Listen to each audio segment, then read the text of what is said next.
Silence does not mean shutting your mouth silence.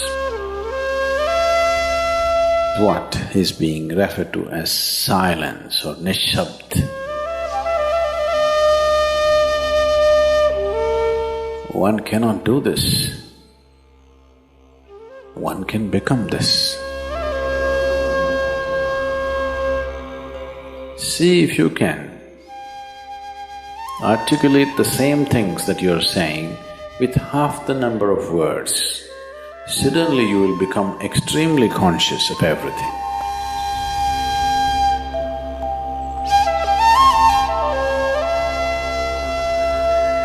The wind makes its own sound, so does the water.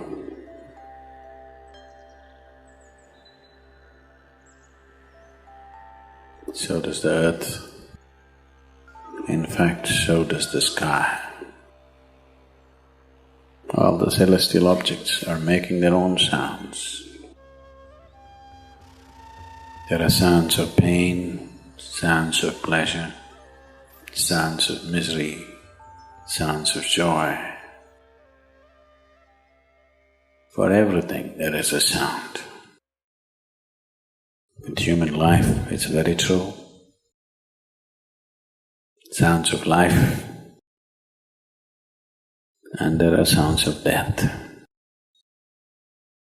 and there are even sounds of silence.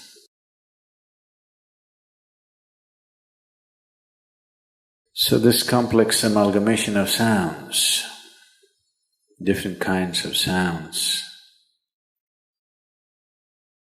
creates different intent, different levels of compulsiveness, different levels of bondage, and different possibilities of entanglement.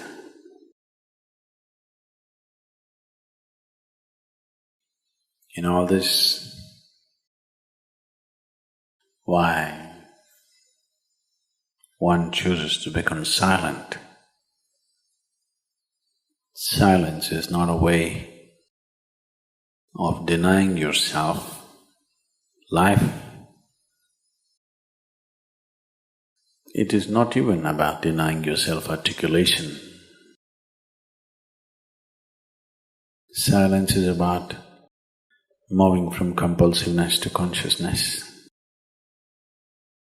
All sounds represent different forms and different dimensions of compulsiveness.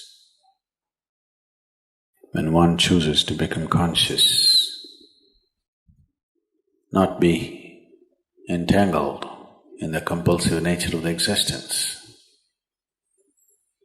he naturally chooses to become silent.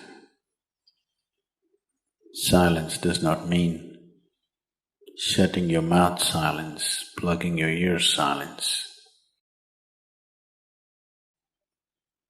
You can sing in silence, you can dance in silence, you can even speak in silence, you can even scream in silence.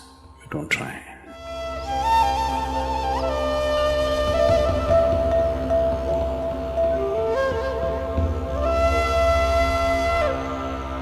That does not mean when everybody is silent you scream. That is not screaming in silence.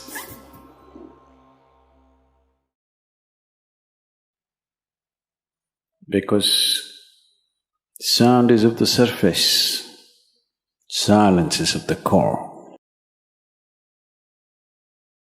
It is only the surface which makes the sound. See, now the water is hitting the surface and making the sound. Deep down, there is no sound. That is so with life.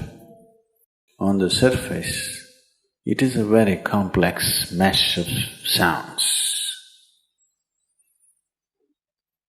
a maze of sounds happening. But at the core, there is no sound. There is no word for no sound in English language. We call it nishabd. That means absence of sound, a total absence of sound. Absence of sound means absence of reverberation. Absence of reverberation means absence of life. Absence of life means absence of creation. Absence of creation means absence of the Creator too. So a space which is beyond creation and Creator, a dimension which is beyond life and death, that is what is being referred to as silence or nishabd.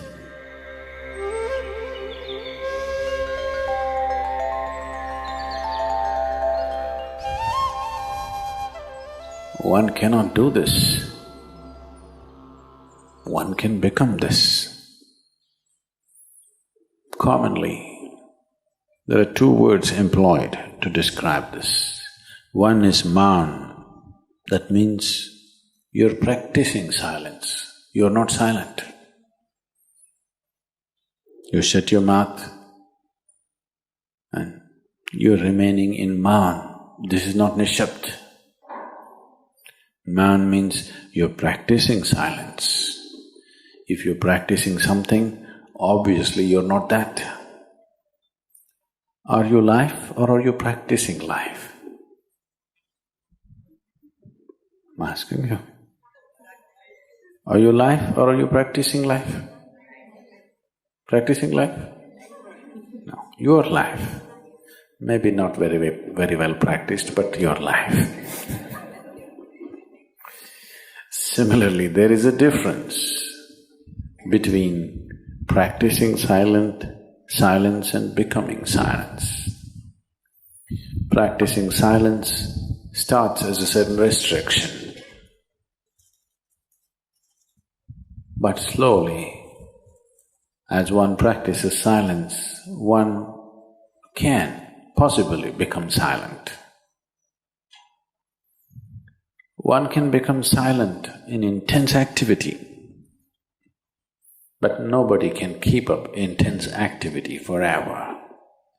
Moments of intense activity are only moments, nobody can sustain it. You'll expend yourself. Only if you can achieve it in inactivity, it is sustainable.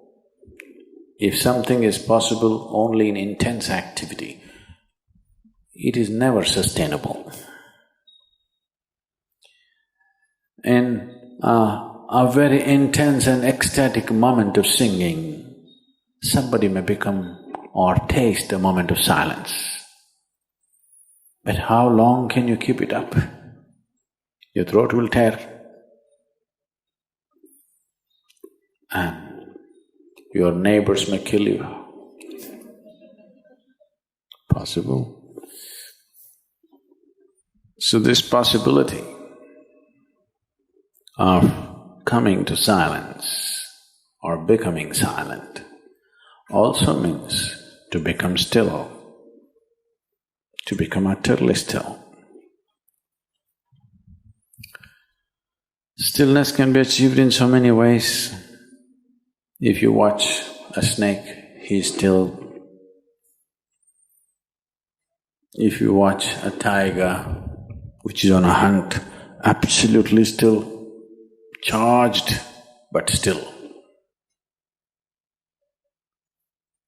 These are all different dimensions of stillness practiced for survival.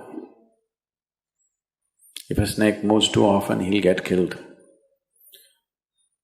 If a tiger does not know how to be still, he'll never get his food.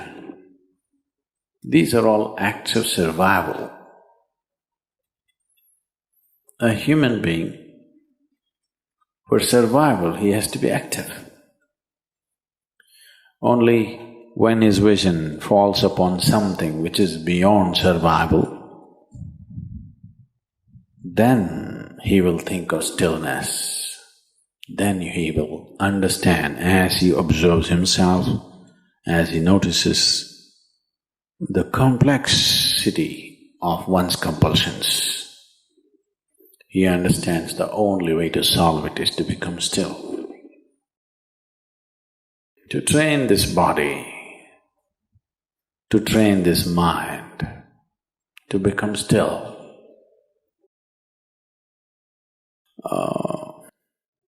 Takes some effort. If one is simply blissed out, he will become still. But otherwise one has to work bit by bit, one has to work to bring this body to absolute stillness. Most people cannot hold their body in one place for any length of time. They're all the time in moment.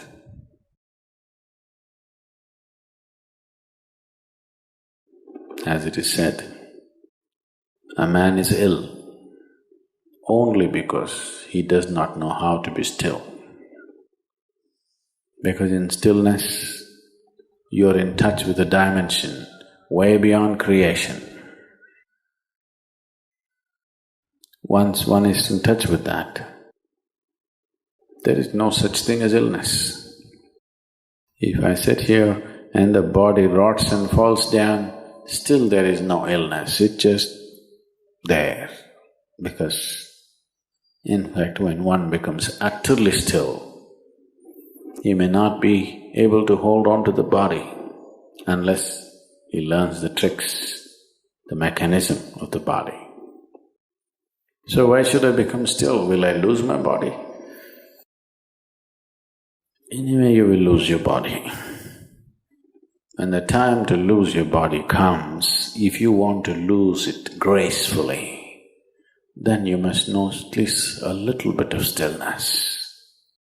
If you want to put your body down like you can put this piece of cloth down, with the same ease, with the same gracefulness, then you need to have some stillness in you. Otherwise, you and your body, you have to be torn apart, which is an ugly thing to do. When you're being torn away from your body, it is an ugly and painful thing to do, unless you can keep it down. There's no grace in life. So if one has to attain to that grace, at least a certain amount of stillness has to enter your life. For this to happen, a certain level of silence has to enter your life. If right now if it is not coming, at least practicing a little bit of Maum. In an hour, if you're speaking 1,573 words right now, how many more?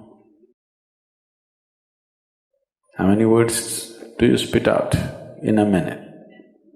1,573, you're actually doing that many? I thought that's impossible. Okay, I believe you. So whatever number you're doing, see if you can articulate the same things that you're saying with half the number of words. Suddenly you will become extremely conscious of everything. Right now, our oral diarrhea is happening. If you're doing 1573, it's diarrhea, okay. Now, if you have to hold back half the words and still say the same things, now you have to be very conscious, otherwise you cannot say it. Just try this and see. Tomorrow, one day. In an hour, normally what number of words you utter, make it half. Don't curtail your activity, still say the same things. But with half the words, how wonderful the whole world will feel, you know.